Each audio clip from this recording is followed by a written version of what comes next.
पहले एक दर्दनाक केस सामने आया जिसमें स्कूल जाने वाला एक बच्चा अपने फादर की लाइसेंस्ड गन लेकर स्कूल पहुंचा और गुस्से में अपने ही क्लासमेट की जान ले ली।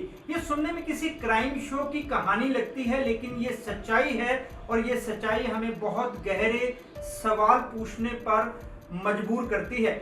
सबसे बड़ा सवाल यही है कि एक बच्चे के हाथ में असल हथियार पहुंचा ही कैसे? क्या ये केवल उसके फादर की लापरवाही है जिसने गन को सही तरीके से सिक्योर नहीं किया, या फिर ये पूरे समाज का कलेक्टिव फेलियर है जो बच्चों में गुस्से, दिखावे और अग्रेशन को बढ़ावा दे रहा है? एक लाइसेंस्ड वेपन रखना कानूनन सही है, लेकिन उसका गलत इस्तेमाल, खासकर जब वो किसी बच्चे के हाथ में जाए, तो ये सिर्फ एक क्राइम नहीं बल्कि मॉरल गिरावट की निशानी है। ये घटना हमें पेरेंटल रिस्पॉन्सिबिलिटी की गंभीरता को समझाती है। बच्चे वही सीखते हैं जो वे घर में देखते हैं। अगर घर का माहौल गुस्से, ईगो या पावर शो से भरा है तो बच्चा वायलेंस को नॉर्मल मान लेता है। जब गन को एक स्टेटस सिंबल की तरह दिखाया जाता है तो बच्चे के दिमाग में ये खतरा नहीं बल्कि कंट्रोल का प्रतीक बन जाता है। जब वही भ्रम किसी हादसे का रूप ले लेता है तो किसी एक परिवार की नहीं, पूरे समाज की नींव हिल जाती है। इस तरह की घटनाएं ये दिखाती हैं कि गन कल्चर अब सिर्फ फिल्मों या वीडियो गेम्स तक सीमित नहीं रहा।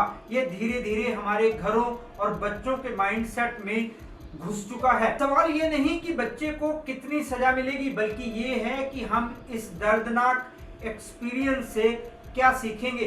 क्या हम अपने बच्चों को इमोशनल इंटेलिजेंस और एंगर कंट्रोल सिखा रहे हैं, या फिर उन्हें सिर्फ कंपटीशन और ईगो बैटल्स की तरफ धकेल रहे हैं? ये घटना एक वेकअप कॉल है हर पेरेंट्स के लिए, हर सिटीजन के लिए। अब वक्त है कि हम सिर्फ कानून की बात ना करें बल्कि रिस्पॉन्सिबल पेरेंटिंग, गन सेफ्टी और वैल्यू बेस्ड अपब्रिंगिंग को भी गंभीरता से समझें, क्योंकि असली सेफ्टी हथियारों से नहीं बल्कि सही सोच और सेंसिटिव परवरिश से आती है।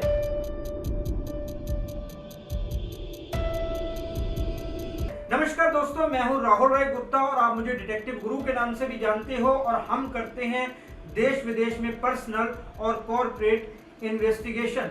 मेरे पास कुछ ऐसे केस आते हैं जिनके बारे में मैं ज़्यादा बात नहीं करता। ऐसा इसलिए क्योंकि वो बात बच्चों से जुड़ी होती है, लेकिन आज इसका जिक्र करना बेहद ज़रूरी है, वरना मेरी बात अधूरी रह जाएगी।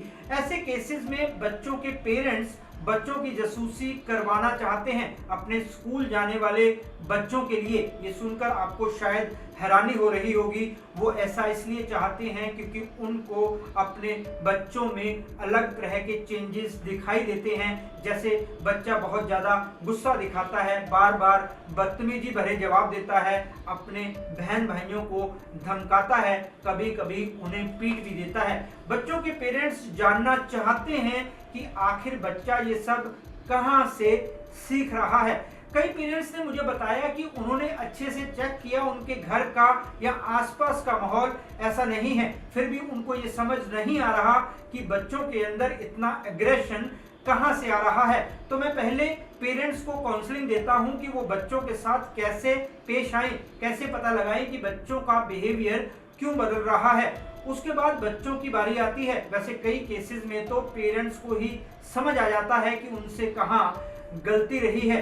पेरेंट्स बच्चों के गुस्से को समझ तो लेते हैं, लेकिन उसे कंट्रोल कैसे करना है ये समझना बाकी होता है। इसलिए दोबारा काउंसलिंग करनी पड़ती है ताकि वो अपने बच्चों को सही दिशा दिखा सके।